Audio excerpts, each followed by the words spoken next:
I'm picking up on page 177. Odysseus has just demanded that she release his men and bring them back.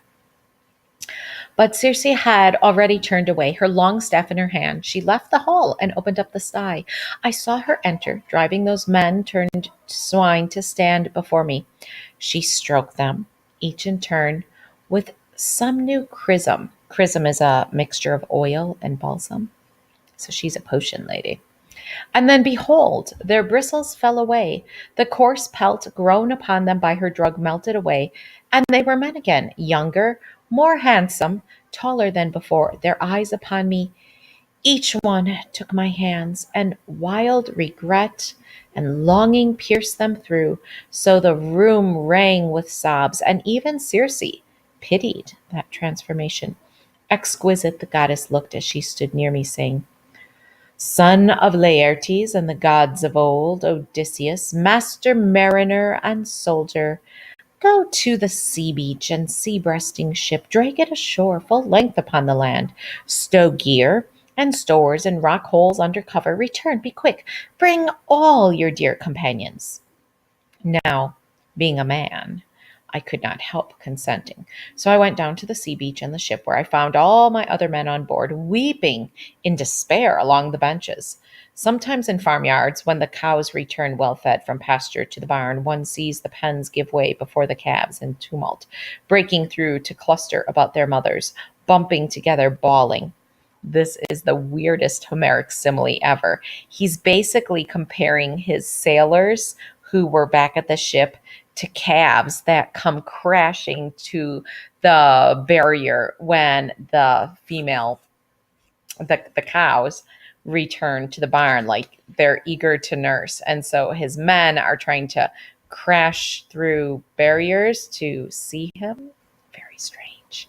Just that way, my crew poured round me when they saw me come, their faces wet with tears as if they saw their homeland and the crags of Ithaca, even the very town where they were born, and weeping still, they all cried out in greeting, Prince, what joy this is, your safe return. Now Ithaca seems here, and we in Ithaca.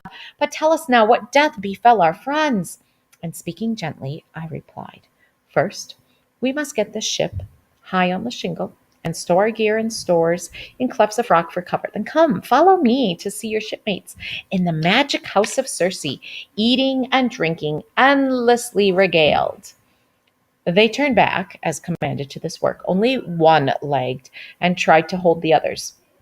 Eurylochus, who blurted out, Where now, poor remnants? Is it devil's work you long for? Will you all go to Circe's hall? Swine, wolves, and lions she will make us all, beasts of her courtyard, bound by her enchantment. Remember the Cyclops held. Remember, shipmates, who made that visit with Odysseus, the daring man. They died for his foolishness.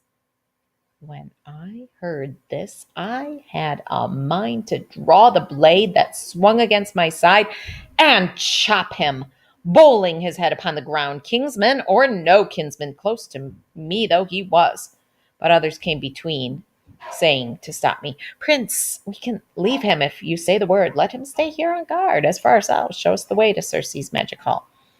Odysseus then clearly doesn't like to be challenged. So when Eurylochus just kind of reminds them, hey, who led you to the Cyclops' cave and what men came back from that little venture? You sure you want to go with him? He's ready to chop off Eurylochus' head.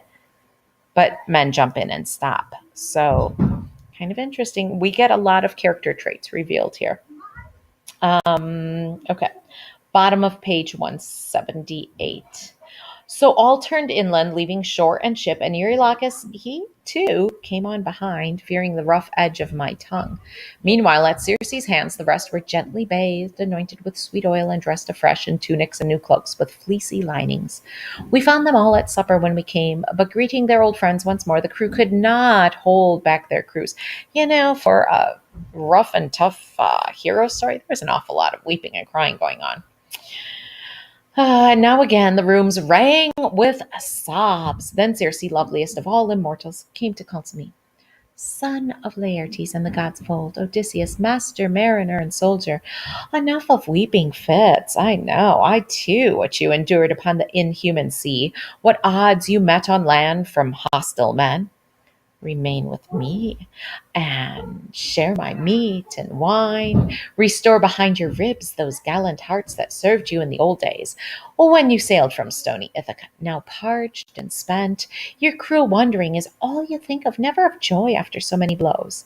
As we were men, we could not help consenting.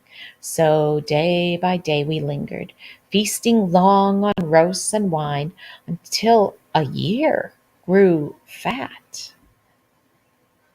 I should add that. Whole year. 1 year. But when the passing months and wheeling seasons brought the long summery days, the pause of summer, my shipmates one day summoned me and said, Captain, shake off this trance and think of home, if home indeed awaits us, if we shall ever see your own well-timbered hall on Ithaca. They made me feel a pang, and I agreed.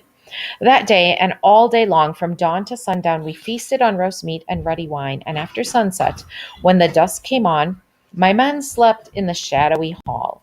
But I went through the dark to Circe's flawless bed, and took the goddess's knees in supplication, urging as she bent to hear, Oh, Circe, now you must keep your promise. It is time.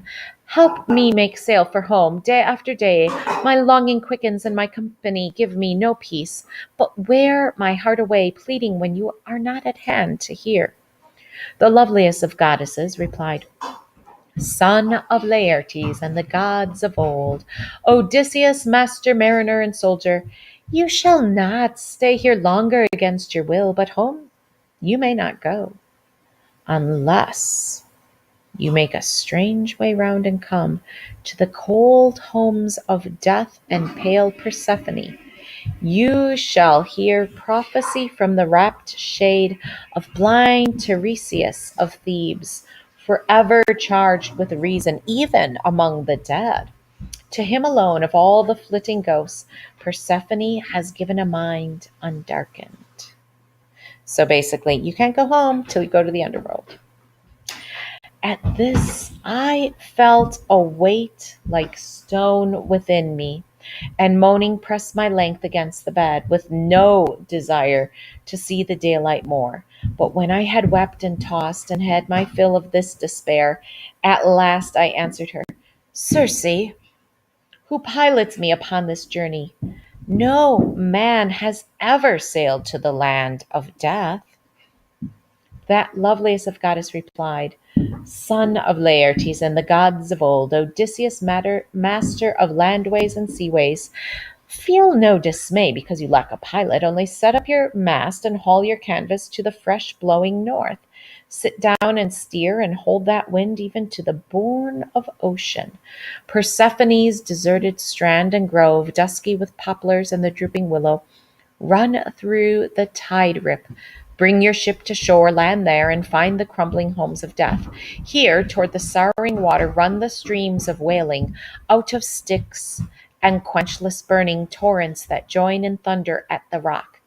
Here then, great soldier, setting foot obey me. Dig a well, shaft a forearm square, pour out libations round it to the unnumbered dead, sweet milk and honey, then sweet wine, and last clear water, scattering handfuls of white barley. Pray now with all your heart to the faint dead. Swear you will sacrifice your finest heifer at home in Ithaca, and burn for them her tenderest parts in sacrifice, and vow to the Lord Tiresias, apart from all, a black lamb, handsomest of all your flock, thus to appease the nations of the dead. Then slash a black ewe's throat and a black ram, facing the gloom of Erebus. But turn your head away toward ocean. You shall see now souls of the buried dead in shadowy hosts. And now you must call out to your companions to flay those sheep the bronze knife has cut down for offerings, burnt flesh to those below, to sovereign Death and pale Persephone.